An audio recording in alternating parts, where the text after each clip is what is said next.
உங்கள் favourite TV ஷோக்களை இனி miss பண்ண தேவையில்லை. ஜீ5 இல் முற்றிலும் இலவசமாக காணுங்கள், இங்கேயும் எப்பொழுதும். அழகரு,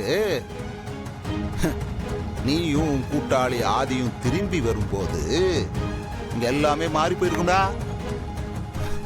இந்த ஆதி பையன் வாழ்க்கைய அவங்க அம்மாவை வச்சே முடிக்க போறேன். அழகரு, உன் வாழ்க்கைய உங்க அம்மாவை வச்சு முடிக்க போறேன். பாரதி, தமிழ் எங்க தூங்கிட்டாளா? தூங்கிட்டாமா. உங்ககிட்ட கொஞ்சம் பேசலாமா பாரதி? நானும் உங்ககிட்ட பேசணுமா? சொல்லு பாரதி. என் வயித்துல இருக்கிறது ஆதிக்கு மட்டும் குழந்தை இல்லம்மா, எனக்கும் குழந்தைதான். நான் அபார்ட் பண்ணணும்னு நினைச்சது உண்மைதான். அதுக்காக நான் ஹாஸ்பிட்டல் போனதும் உண்மைதான். ஆனா அதுக்கு முன்னாடி இங்க என்ன நடந்துச்சு, உங்க பையன் என்ன சொன்னார்னு கேட்டுட்டு அதுக்கப்புறமா நீங்க என்ன பண்ணணும்னு நினைக்கிறீங்களோ அதை பண்ணிக்கோங்க. நான் கர்ப்பமா இருக்கிற விஷயத்த ஆதிக்கிட்ட சொல்றதுக்கு ரெடியா இருக்கிறப்போ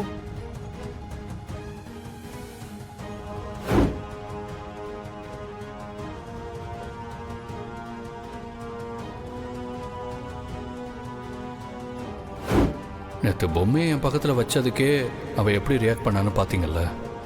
ஒருவேளை நிஜமாவே குழந்தை பிறந்தா அது அவளால் தாங்கிக்கவே முடியாது. என்னமோ தெரியல பாரதி, என்னால் தமிழை தாண்டி இன்னொரு குழந்தைன்னு யோசிக்க கூட முடியல.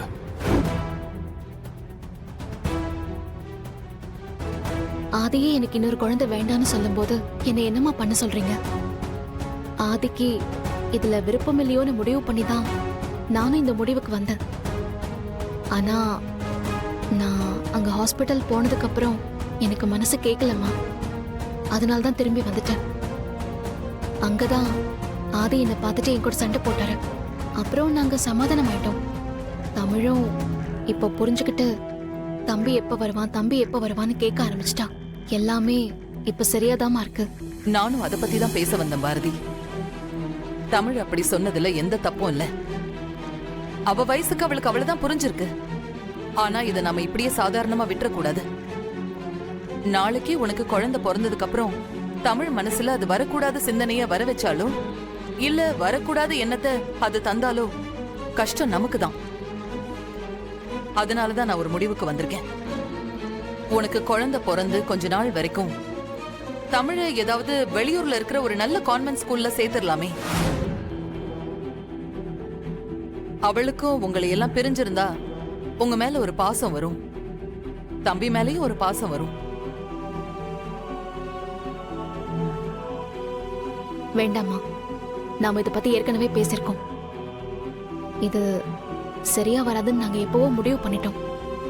திரும்பவும் அதை பத்தி பேச வேண்டாம். அன்னைக்கு நாம இருந்த மாதிரி இன்னைக்கு நாம இல்ல பாரதி. நான் சொல்றது தமிழோட நல்லதுக்கும் சேர்த்துதான்.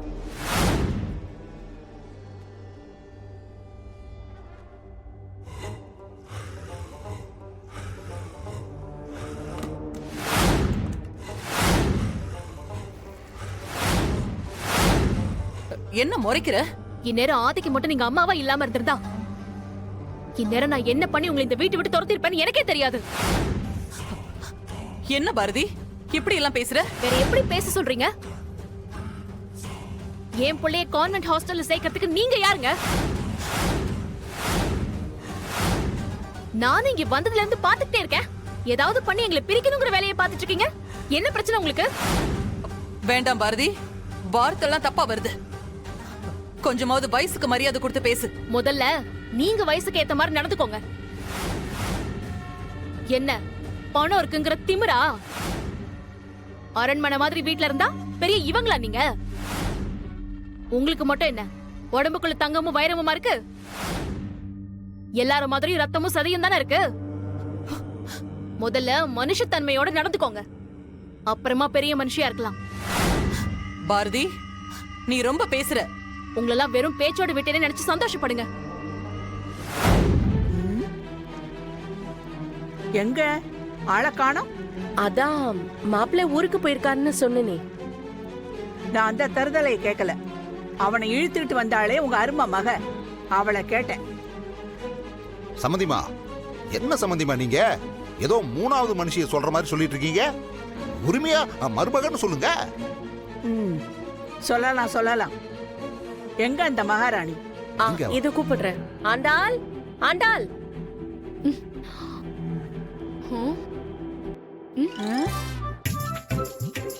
இவளையா என் மகா கட்டினா? அன்னைக்கு வேற மாதிரி இருந்தாளே. ஐயோ சம்மந்தியம்மா, இது ரெண்டாவது புள்ள பவித்ரா. இது ஏய் பவித்ரா, அக்காங்கடா. அக்கா தூங்கிட்டு இருக்காப்பா. ஏய், நீ போய் எழுப்பி கூட்டிட்டு வா. பட்ட பகல் பல்ல காட்டுற வரைக்கும் தூங்குனா குடும்பம் உருப்பிட்ட மாதிரி தான். எதுக்கு எல்லாரும் இப்படி கத்திட்டு இருக்கீங்க? மனுஷன் நிம்மதியா தூங்க வேணாமா? வா.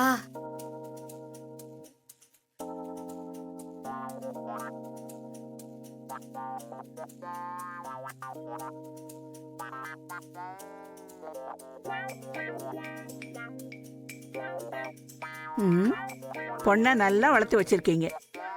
ஏய் எந்திரிடி, எந்திரிங்க, எந்திரி. ஏய், என்ன பிரச்சனை உனக்கு? ஆண்டாள், யார் வந்திருக்கா பாரு.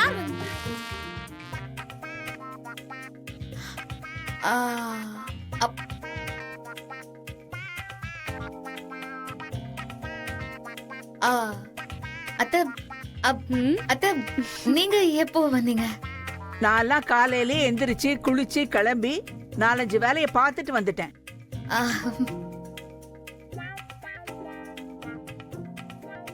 அது ஒண்ணும் இல்லைங்க, என் பேத்தியும் உங்கள மாதிரிதான். காலையில இவ எந்திரிச்சுதா சூரியனையே எழுப்பி விடுவா. எல்லா நாளுமே இப்படித்தான். இப்ப துணிக்கடை துறக்கிற வேலை நடந்துட்டு இருக்குல்ல, ராத்திரியெல்லாம் அங்க இருந்துட்டு இப்ப காலையில 4 மணிக்கு தான் வீட்டுக்கு வந்தா. அதான் தூங்கிட்டா. வந்த உடனே போலான்னு தான் நினைச்சேன். ஆனா இன்னும் 2 நாள் இங்கதான் இருக்க போறேன். என் மகன் இங்க என்ன வாழ்க்கை வாழறான்னு நான் பார்த்துட்டு தான் போகணும்.